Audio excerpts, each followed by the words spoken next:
Sveiki visi! Šiandien mes kalbėsime apie tai, kaip daugiamačiai masyvai saugomi atmintyje. Prieš pradedant, prašau paspauskite mygtukus like ir subscribe. Sukursime paprastą masyvą ir prisiminsime, kaip duomenys yra saugomi atmintyje. Ir mes matome 4 baitų skirtumą. Ir čia viskas priklauso nuo tipo. Su byte tai bus 1 baitas, su long tipu tai bus 8 baitai. Bet dabar padarysime tą patį, tik su dvimačiu masyvu. Sukursime tokio tipo dvimatį masyvą, nes mes prisiminam, kad C# turi 2 tipų masyvą ir pažiūrėsime, kaip čia bus saugomi adresai. Ir gal grįžtame atgal prie into. Na ir čia mes gausime adresą atitinkamo elemento, pažiūrėsime, koks tai elementas, pagal kokį adresą jis yra saugomas ir ką jis saugo. Ir kaip jūs matote, adresų skirtumas irgi yra 4 baitai ir tie adresai eina iš eilės.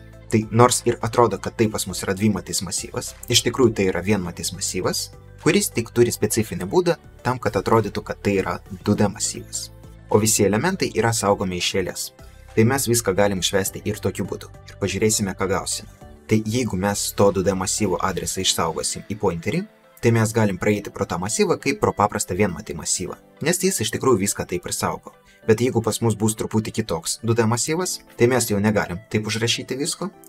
Ir dabar jūs suprasite, kodėl. Mes būtinai turime nurodyti, kad čia viduj sukursime papildomus masyvus. Ir tie masyvai saugos atitinkamą kiekį elementų. Ir čia su tais kvadratiniais skliaustais viskas atrodo kaip ir panašiai, kaip pas mus buvo su rodiklyte. Jeigu yra 1 žvaigždutė, tai mes žiūrime kažkokį objektą. Jeigu 2 žvaigždutės, tai pas mus yra pointeris, kuris žiūri į kitą pointerį, o tas kitas pointeris jau žiūri į value. Tai čia panašus dalykas. Čia yra masyvas, kuris saugo kitus int masyvus, o ne tai, kaip tai buvo prieš tai. Padarysime čia atitinkamą išvedimą.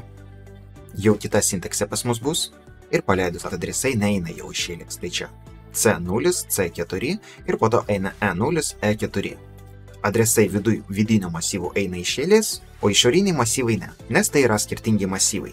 Ir tas pagrindinis masyvas tiesiog saugo adresą kiekvieno submasyvo. Tai mes dabar padarysime taip. Mes sukursime void pointerį, kuris žiūrės į atitinkamą IT elementą. Mes ten išsaugosim adresą IT elemento. Void pointeris tai pointeris į bet kokį tipą. Jis gali rodyti į bet kokį adresą. Į intą, į double, floatą ir taip toliau. Ir mes išvesime adresą tam tikro elemento ir išvesime adresą, kuris yra saugomas pagal tą adresą. Išeina taip, kad tai yra pointeris į pointerį. Ir paleidus tą kodą mes gaunam rezultatą. Mes matome, kad pirmas elementas saugomas pagal adresą 70, po to 78, 80. Skirtumas yra po 8 baitus.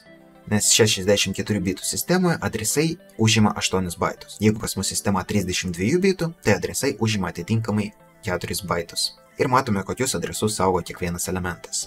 Jis saugo adresą pirmo elemento kiekvieno iš tų masyvų. Tai dabar jūs žinote, kaip saugomi 2D masyvai atmintyje. Jei norite užsakyti pamoką, galite tai padaryti paspaudus pirmą nuorodą video aprašyme. Ačiū, kad žiūrėjote. Lauksiu jūsų kitoje pamokoje.